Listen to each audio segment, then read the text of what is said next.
Eh bien, bonjour à toutes et à tous et bienvenue pour ce nouveau numéro de Forever Elevate.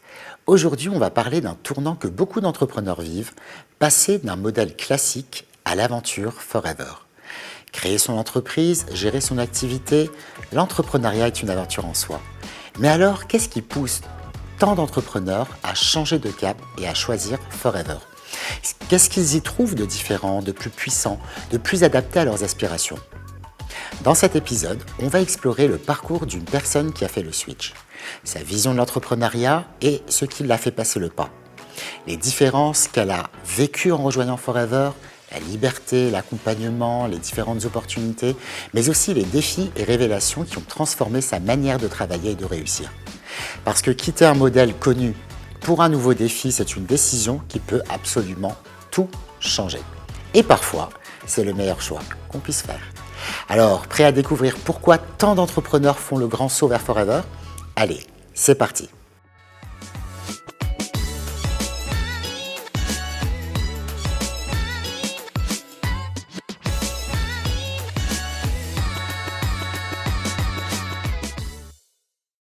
Bonjour Denise.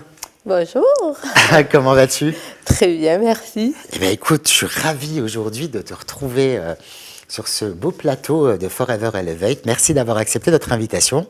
Et je t'en prie. Alors Denise, moi je te connais un peu quand même, hein, après tous ces échanges qu'on a pu avoir, mais peut-être qu'il y a beaucoup de personnes ici qui ne te connaissent pas. Est-ce que tu peux nous dire qui est Denise ? Oui, bien sûr. Je m'appelle Denise, j'ai 64 ans depuis quelques jours. Je vis à Marseille. Je suis la maman de 3 enfants, 3 garçons. Je suis grand-mère. Je suis entrepreneur, évidemment, depuis presque 35 ans, je compte plus. 35 ans ? Ouais. Et voilà. Et j'ai parcouru beaucoup de chemins dans l'entrepreneuriat pour avoir ce plaisir d'être là avec toi et de partager un petit peu mon parcours. Et si je peux aider quelques personnes à avoir des petits éclairages, ça sera volontiers parce que j'adore aider les gens. Ah bah super, ça a été un peu le leitmotiv de ta vie, ça, Ouais, aider les gens. C'est ça. Alors Denise, justement, tu disais plus de 35 ans dans l'entrepreneuriat, mais comment t'es rentrée dans l'entrepreneuriat ? Comment tu es devenue entrepreneuse ? Alors, c'est une longue histoire, je vais quand même essayer de la faire courte, autrement on va y passer la nuit. Il s'avère que je suis issue d'un milieu très défavorisé. J'ai perdu mes parents très jeunes, on était très pauvres, et on était 8 enfants. Et donc j'ai vécu la misère en fait, quelque part. Et j'avais au fond de moi toujours cette envie de prendre une revanche de la vie et devenir riche. C'était mon objectif. C'est ce qui m'a permis aussi de tenir toutes ces années. Et alors, comme j'étais une enfant qui était livrée à elle-même, j'ai raté toutes mes études. J'ai arrêté les études en 4e à 15 ans pour aller travailler, pour gagner de l'argent. C'était mon idée principale de gagner beaucoup d'argent. Donc j'ai été salariée à partir de 15 ans et demi jusqu'à à peu près 20 ans. À 20 ans, j'ai été victime de mon problème de nutrition parce que je ne mangeais pas à ma faim. Et j'ai été reconnue handicapée par la sécurité sociale. Et on m'a formée dans la finance, dans la comptabilité. Et j'ai été salariée encore pendant 1 an. Et puis, étant comptable, parce que j'avais fait une formation comptable, j'ai fait gagner beaucoup d'argent à mon patron. Et j'étais tellement fière de moi, quand je lui ai demandé l'augmentation, il m'avait donné, à l'époque on était en francs, il m'avait donné que 100 francs par mois, alors que je lui avais fait gagner énormément d'argent par une petite stratégie que j'avais trouvée. Et là, je me suis dit, quelqu'un m'a soufflé à l'épaule, tu vaux mieux que ça, t'as qu'à travailler pour toi si tu veux plus d'argent. Et ça m'a donné la puce à l'oreille. Je me suis dit, bon, pourquoi pas l'entrepreneuriat.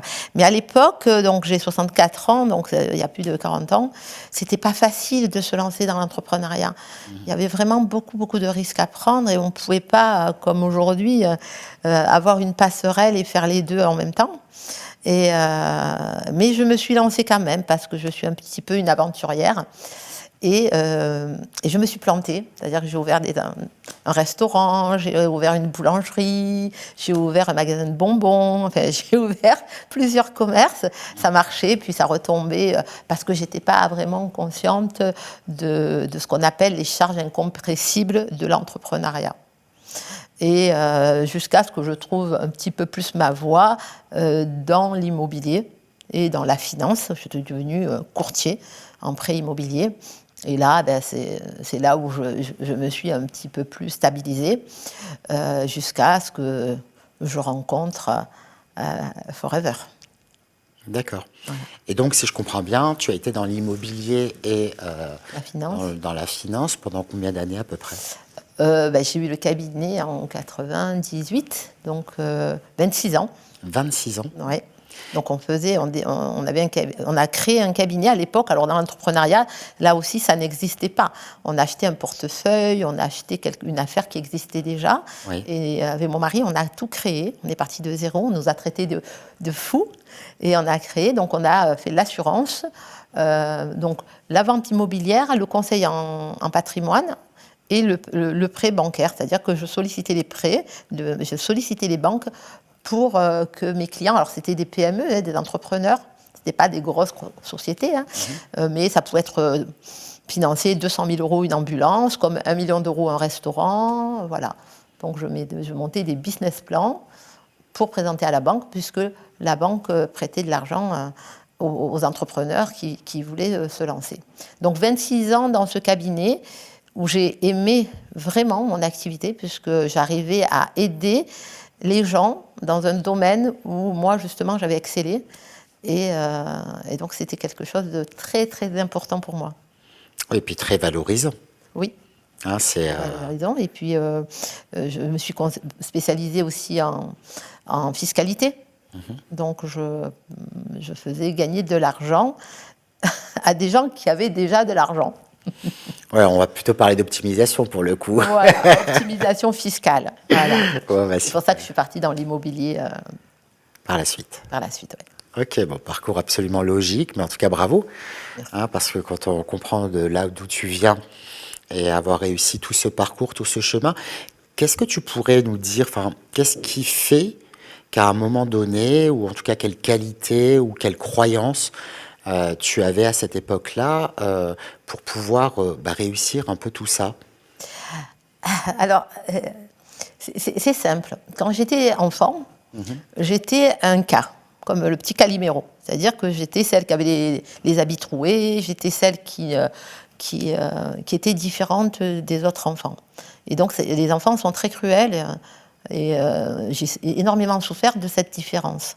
Et en même temps, j'ai pris conscience que cette différence, ça pouvait être une force dans la mesure où j'étais en admiration des gens qui étaient riches. Mais il n'y en avait pas beaucoup de gens riches. Et je me disais, j'étais tellement pauvre, comme j'étais un cas un peu spécial, eh bien j'étais pour moi le cas idéal pour être un cas spécial et passer de l'autre côté. Je ne sais pas si tu vois ce que je veux dire. Ouais. Je me suis dit, mais pourquoi pas alors, je suis très joueuse, je suis très challengeuse. Je n'ai pas connu ma maman longtemps, jusqu'à 7 ans, mais j'ai ça d'elle. Et donc, j'adore les challenges, j'adore la différence. Je trouve que la différence, c'est tellement riche. Quand on est comme les autres, on est inaperçu. Mais quand on est différent, même si c'est difficile, il y a ce côté magnifique de pouvoir inverser la courbe, en fait. Et c'est ça qui m'a toujours... même si on me traitait de folle, on me disait tout le temps, quand j'étais petite, je vivais dans des HLM, et quand je disais que quand je serais grande, je serais riche, on me disait, mais non, t'es pas née avec une cuillère en or dans la bouche, ou une cuillère en argent, tu n'y arriveras pas. Et pour moi, c'est devenu un défi de vouloir y arriver. Et on peut pas réussir sans l'entrepreneuriat. Je dis pas, je respecte les gens qui sont salariés, il n'y a pas de problème avec ça, mais il faut se contenter, quand on est salarié, de ce qu'on a, et c'est tout. Si on a des grands rêves, moi je rêvais de faire de l'humanitaire, et quelque part aujourd'hui avec Forever, à ma façon, je fais de l'humanitaire, mais il faut de l'argent, Et donc j'ai compris qu'il n'y avait que l'entrepreneuriat, ou alors Il fallait que je devienne un bandit, un voyou. Et ça, non, quand même pas, jusque-là. Bon, ben, alors, tu avais un cabinet qui fonctionnait très Ouais. bien. Je pense que tu as. Est-ce que tu peux nous en dire un peu? Parce que bon, il y avait cette réussite du cabinet, donc j'imagine que les finances étaient bonnes. Ah oui, très Est-ce que bonne. tu as réalisé des rêves avec, Ah oui. avec tout cela? Oui, pendant toutes ces années où j'ai eu mon cabinet, j'ai gagné beaucoup d'argent. Donc j'ai investi énormément dans l'immobilier.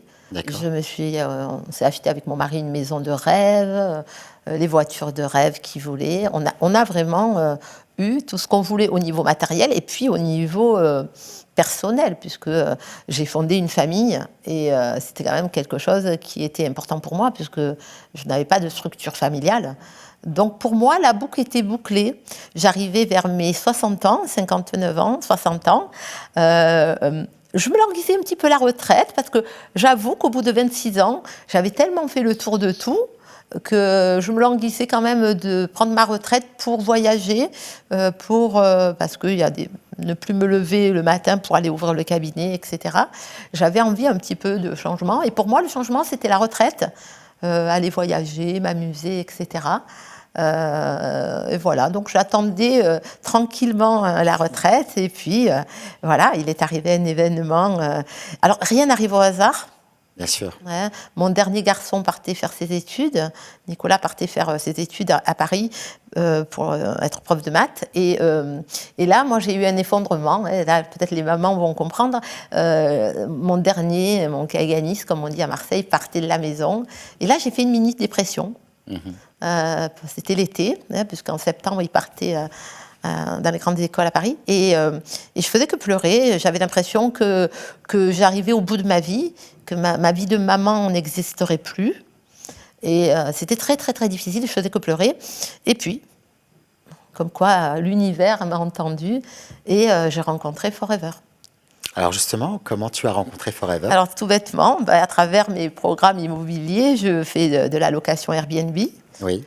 Et donc, j'ai rencontré Pascal, qui est venu louer un chalet que j'ai dans ma propriété. Et je rencontre une femme charmante qui faisait plus jeune que son âge, qui était très joyeuse, j'ai beaucoup aimé, on a échangé. Et elle m'a parlé de sa vie, qu'elle était une ancienne infirmière, etc. Et que aujourd'hui, elle avait compris à travers sa nouvelle activité qu'au lieu d'endormir les gens, elle allait les réveiller. Wow. Et à partir de là, j'ai trouvé ça un petit peu bizarre. J'ai dit, mais ça veut dire quoi, réveiller les gens? Elle me dit, écoutez, on est dans la beauté, dans la santé. Elle me parle donc du concept Forever. Je trouve ça charmant, mais sans plus. Et puis, je ne sais pas pourquoi, on a parlé de santé. Et puis, je lui ai parlé de mon enfance et de mes douleurs articulaires, puisque j'ai été reconnue handicapée à 20 ans, pendant 10 ans. Parce que j'ai des gros problèmes, 3 scolioses, une bascule du bassin. En fait, en tant qu'enfant, je n'ai pas grandi comme les autres enfants. Je ne mangeais pas, on m'a faim, en fait. Et donc, j'avais déjà une ostéopénie à 20 ans. Chose qui n'arrive normalement aux gens que de 60 ans. Et elle m'a dit une phrase qui a bouleversé ma vie.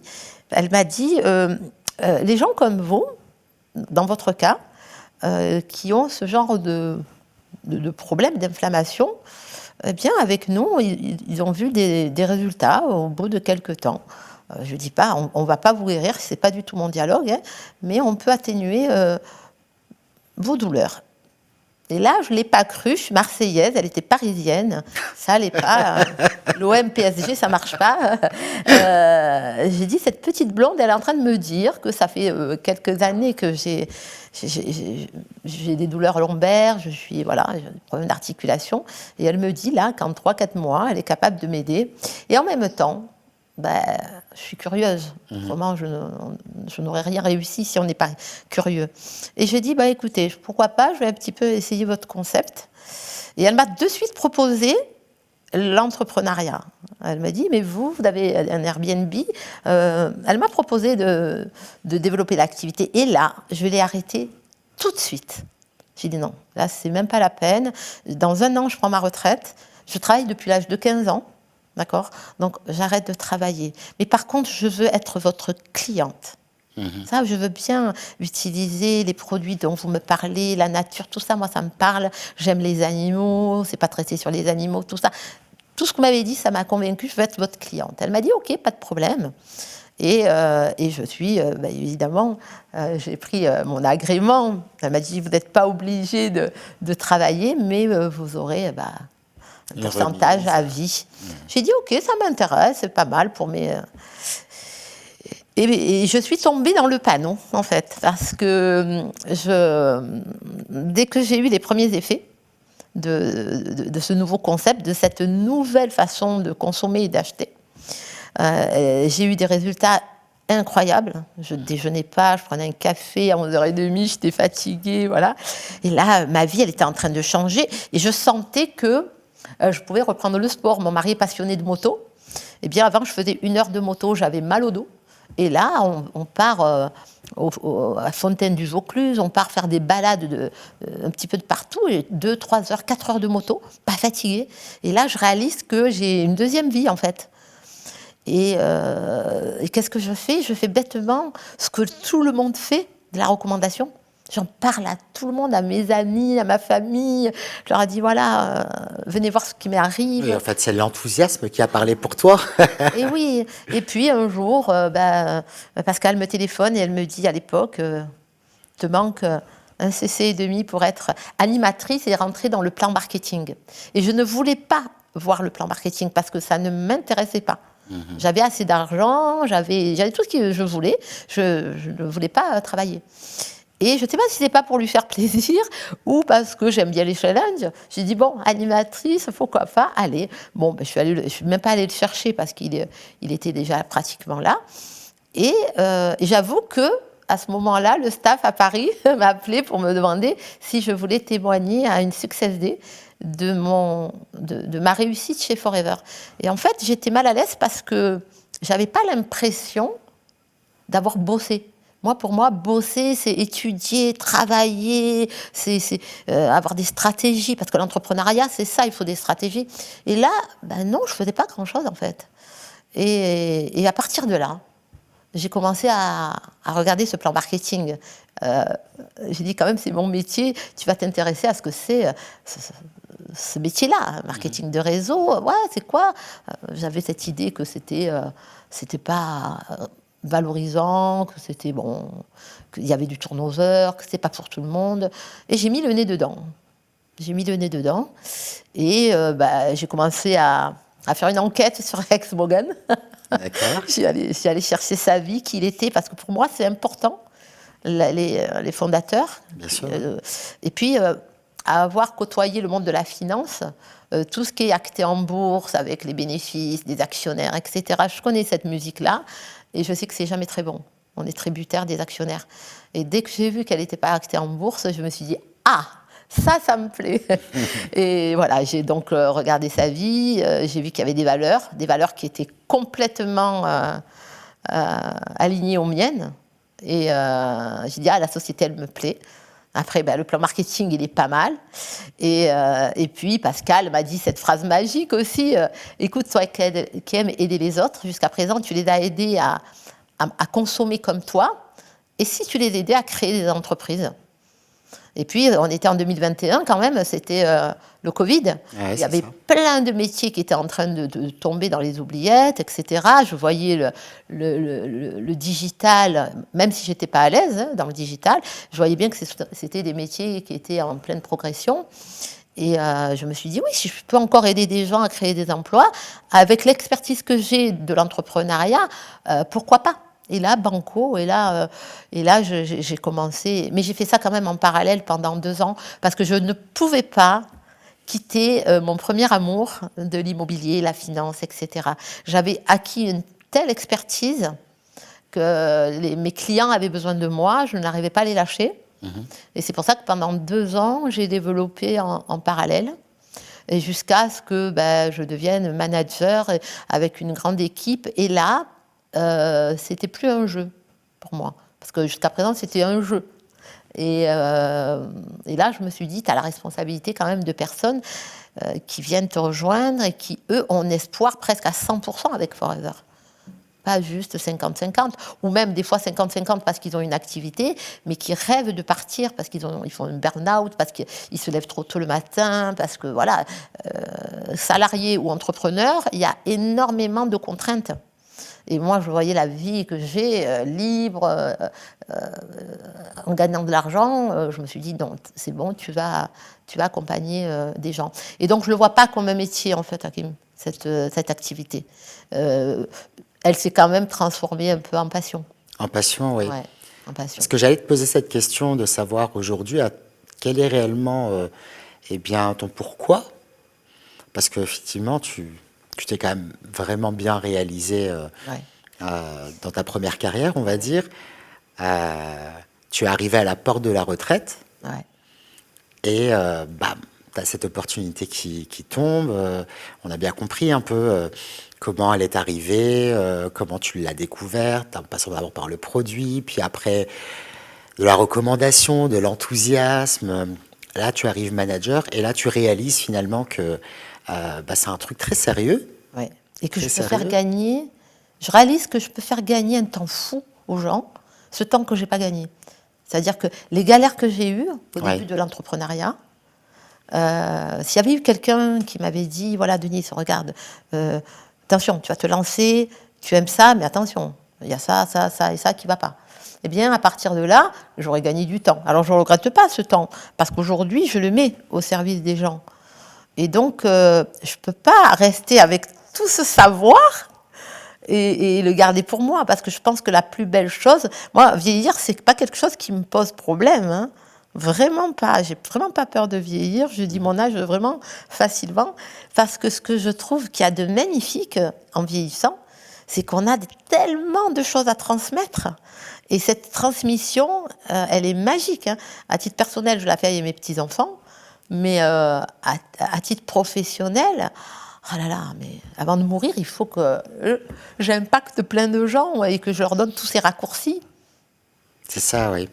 Et justement, quand tu dis faire gagner du temps aux gens, c'est quoi finalement la différence? Alors, c'est une question un peu bateau, mais je vais quand même te la poser. La différence entre l'entrepreneuriat classique et l'entrepreneuriat avec Forever. Elle est énorme. Elle est énorme, c'est un fossé. Quand on est dans un entrepreneuriat, alors moi je l'ai vu parce que j'ai monté des dossiers, puisque c'était mon cœur de métier, d'aller voir des banques, de faire des business plans. C'est quoi un business plan? C'est une vision à 1 an, 3 ans, 10 ans d'un projet professionnel. Le nerf de la guerre, c'est les finances. Parce que quand on est très riche et qu'on achète un magasin, si on se plante, c'est pas grave, on a de l'argent. Mais en général, les gens qui veulent se lancer dans l'entrepreneuriat, ils se prennent à leur propre filet. Je vais te dire pourquoi. On veut devenir entrepreneur pour être plus riche et pour avoir une qualité de vie. C'est ça, la qualité de vie qu'on recherche. Sauf que quand on rentre dans l'entrepreneuriat, on va travailler 2 fois plus. Parce qu'il y a plein de choses qu'on n'a pas prévues déjà. Il faut s'occuper de tout. Autrement, il faut prendre des salariés. Quand on prend des salariés, il faut savoir que c'est un des postes les plus lourds d'un entrepreneur. Moi, pendant toutes ces années, 25 ans, j'avais 1 ou 2 employés. C'était entre 40 et 50% de mon chiffre d'affaires qui partait dans les charges salariales. On est en France quand même, hein. Voilà. Et donc, un business plan que je présentais à la banque, c'était le plan financier, en fait. D'accord ? Et il y a ce qu'on ne sait... Certains ne savent pas encore, hein. Moi, je voyais des gens venir dans mon cabinet avec un projet, ils avaient le sourire jusque-là. Le projet, il avortait avant même qu'ils partent du cabinet, parce que, entre ce qu'on a envie de faire et la réalité, c'est énorme. Les charges incompressibles, les charges fixes, elles ne sont pas liées au chiffre d'affaires. Le loyer, bien sûr. L'électricité, les abonnements Internet, le comptable. Même si tu fais un petit chiffre d'affaires, il faudra quand même le payer. Les assurances, les abonnements, donc les salaires, hein, voilà. Mais c'est énorme. Et il faut savoir que c'est ce qui détermine le seuil de rentabilité. C'est-à-dire qu'on ne peut pas dire « je vais vendre, tiens, un verre tel prix » si je n'ai pas déterminé mon seuil de rentabilité. Voilà, on ne choisit pas. Et donc, ce business plan, il est hyper important de l'étudier avant. Et souvent, on s'aperçoit qu'entre la passion de ce qu'on veut faire et les frais que ça coûte, eh bien, la passion et la raison, ça ne va pas du tout ensemble. Ça passe pas, ouais. Et voilà, il faut toujours avoir un esprit très cartésien, très comptable, pour savoir si ça va marcher. Et notamment, il y a 3 choses qui étaient importantes. Le marché. Si je me mets à vendre des stylos aujourd'hui, parce que je suis passionnée par l'encre, je vais me planter avec le digital. Voilà, donc l'étude de marché, elle est importante. Le partenaire qu'on va choisir, hein, moi, quand je travaillais dans les banques, je travaillais avec certaines banques, mais pas avec toutes. Parce que derrière, les banques avec qui je n'avais pas confiance, parce que voilà, elles étaient trop chères en taux d'intérêt, etc., je ne les présentais pas à mes clients non plus. Donc, il y a des tas de choses qui sont, quand on est entrepreneur, qui coûtent cher et qui font que y a autant de dépôts de bilan. Énormément. Mais je ne connaissais que ce modèle-là. Et là où l'entrepreneur, il se prend les pieds dans le tapis, c'est-à-dire qu'il devient entrepreneur pour gagner beaucoup d'argent et avoir une qualité de vie. Dans le meilleur des cas, il gagne beaucoup d'argent, il n'y a aucun souci avec ça. Parce qu'il va travailler la nuit, hein, il va travailler le jour, il n'a pas d'heure. Mais la qualité de vie, elle n'est plus là. Et ça, je l'ai vécu. On ne peut pas avoir les deux. Il n'existe pas de modèle, en dehors de celui-là, je vous dis honnêtement, qui permet d'avoir les deux. Donc, alors il y a de l'argent, mais il n'y a pas la qualité de vie. Je crois que ça, quand on se réveille, on s'en aperçoit, on l'a vu avec Steve Jobs, 54 ans, cancer il est mort d'un cancer, il n'a pas profité de la vie, par contre il était très riche. Ah, bien sûr. Il y a les 4 piliers, j'appelle ça les 4 piliers, la santé, l'argent, la liberté et l'épanouissement. Si on n'a pas ces 4-là, c'est comme les 4 piliers de notre fauteuil, on n'est pas stable. Et une vie heureuse, c'est une vie équilibrée sur ces points-là. Et c'est ce que tu retrouves chez Forever, pour être plus concret ? Tout à fait. Ce que j'ai retrouvé chez Forever, c'est que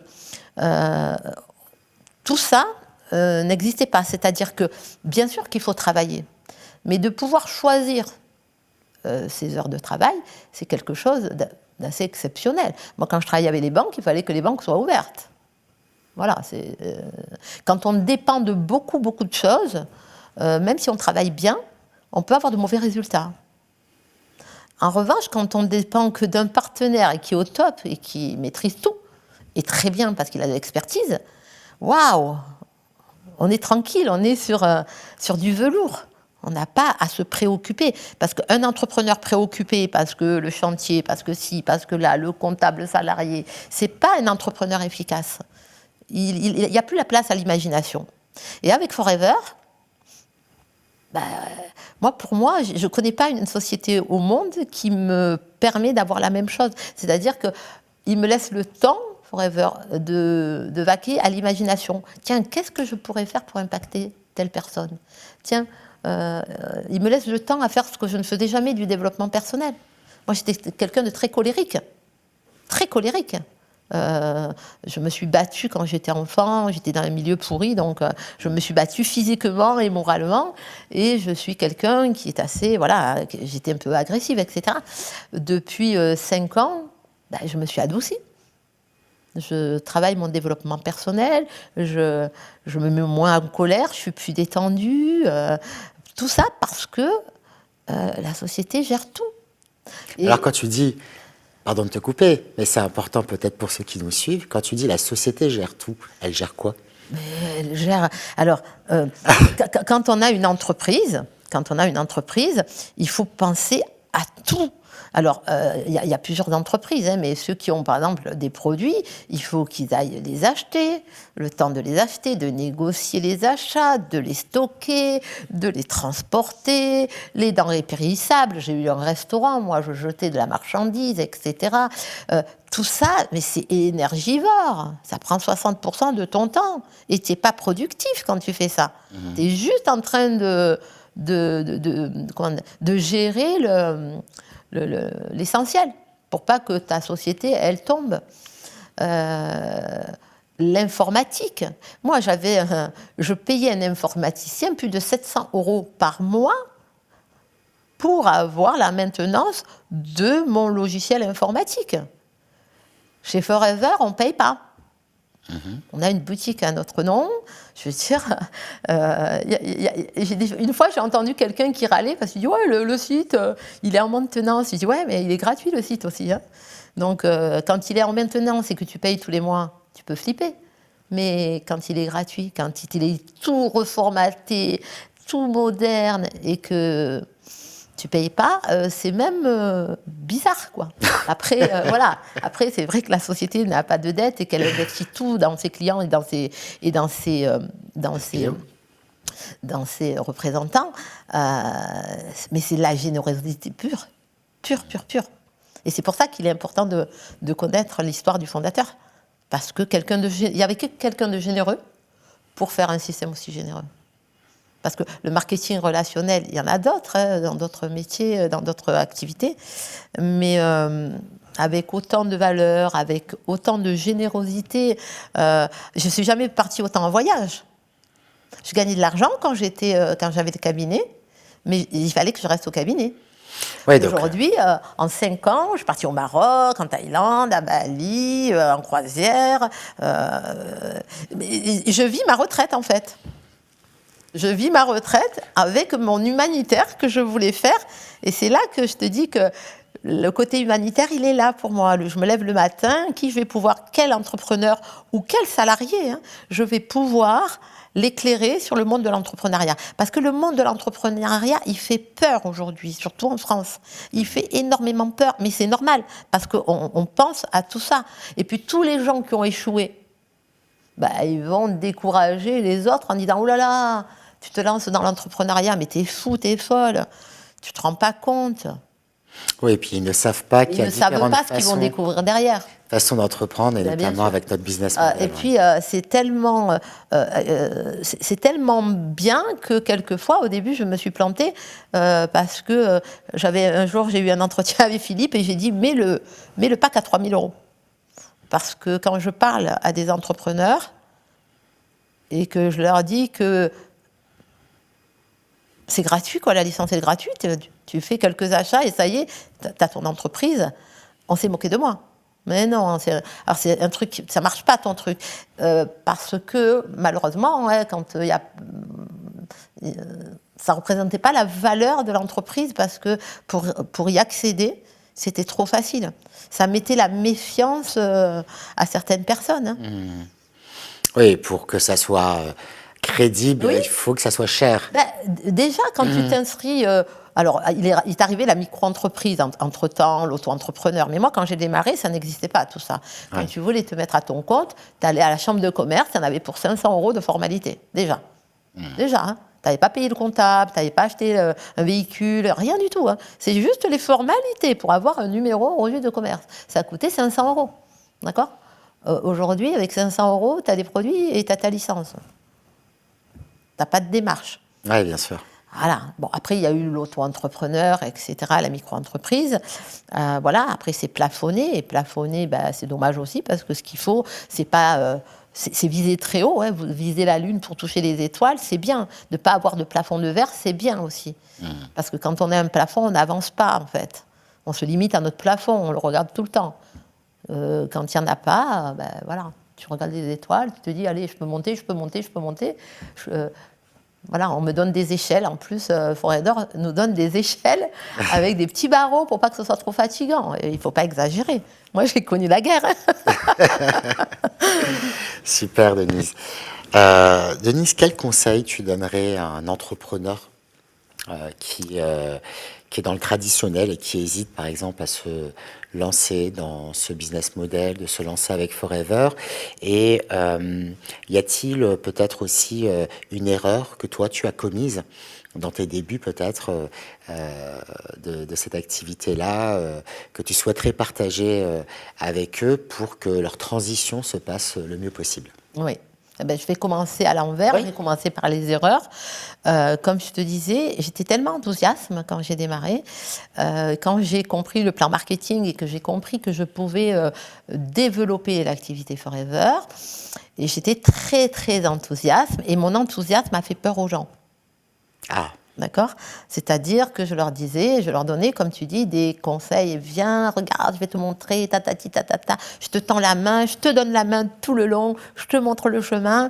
Et ça a été une grosse erreur de ma part parce que j'ai fait peur aux gens, en fait. Parce que les gens pensaient qu'il fallait savoir tout ce que je sais. Même si je les accompagnais, ça ne les convenait pas. Alors aujourd'hui, je ne donne pas de conseils en général à des entrepreneurs. Je leur pose 2 questions. La première, c'est est-ce que tu aimes vraiment ce que tu fais aujourd'hui ? Parce que c'est déterminant pour moi. Même s'ils me disent oui, etc., c'est bien. Hein. Quelquefois, ils me disent qu'ils en ont marre et quelquefois, ils me disent que c'est oui. Et la deuxième question, je leur dis, est-ce que, même si tu aimes ton travail, tu penses que tu es payé à ta juste valeur en fonction des heures que tu fais réellement, mais des heures que tu fais en dehors de ton entreprise, quand tu rentres chez toi. Quand tu dis à ton épouse ou à ton mari, attends là, je ne vais pas à l'anniversaire parce qu'il faut que je vois des trucs. Est-ce que tu penses que tu es payé à ta juste valeur et que tu vas laisser un bel héritage à tes enfants quand tu auras fini. Et là, à 99%, j'ai la réponse que non. Non, je ne suis pas payée à ma juste valeur, je ne m'arrête pas, je fais beaucoup d'heures. Tu n'as pas la qualité de vie que tu veux ? Eh bien, écoute, on va prendre un rendez-vous et je vais tout expliquer. Et c'est ce que je dis à mes partenaires aujourd'hui. Ne rentrez pas dans les conseils, on n'est pas Dieu, nous, pour donner des conseils. Viens, on prend 1 heure, on va mettre noir sur blanc, alors c'est mon côté comptable, cartésien, noir sur blanc les avantages que tu as, les inconvénients, et je vais te montrer une voie, et si tu veux, en parallèle, essaie de découvrir cette voie-là. Et ça marche plus comme ça, c'est-à-dire que je vais être plus à l'écoute aujourd'hui, alors qu'avant, je n'étais pas à l'écoute. Avant, allez hop, viens, monte dans le train avec moi. Ouais, c'était l'enthousiasme. Oui, et comme ça avait commencé comme ça avec les Ça a commencé comme ça, les gens m'ont fait confiance, ils me suivaient. Alors évidemment, quand les gens me connaissent, ils ne me posent pas de questions, ils me suivent, évidemment. Mais les gens que je ne connais pas, ils ne me connaissent pas, c'est normal. Hein. Et puis j'ai appris à avoir un petit peu plus d'humilité et surtout que ça corresponde à ce qu'ils ont besoin. C'est pas moi qui compte, c'est eux. Donc voilà, donc aujourd'hui, c'est ce que je fais. Et justement, Denise, comment tu vois l'entrepreneuriat chez Forever et l'avenir en fait de ce business model aujourd'hui ? Alors j'ai beaucoup d'espoir dans cette activité-là. Et même si j'avais eu des peurs quand j'ai arrêté mon activité, quand j'ai décidé... En fait, c'est mon mari qui m'a dit « arrête le cabinet ».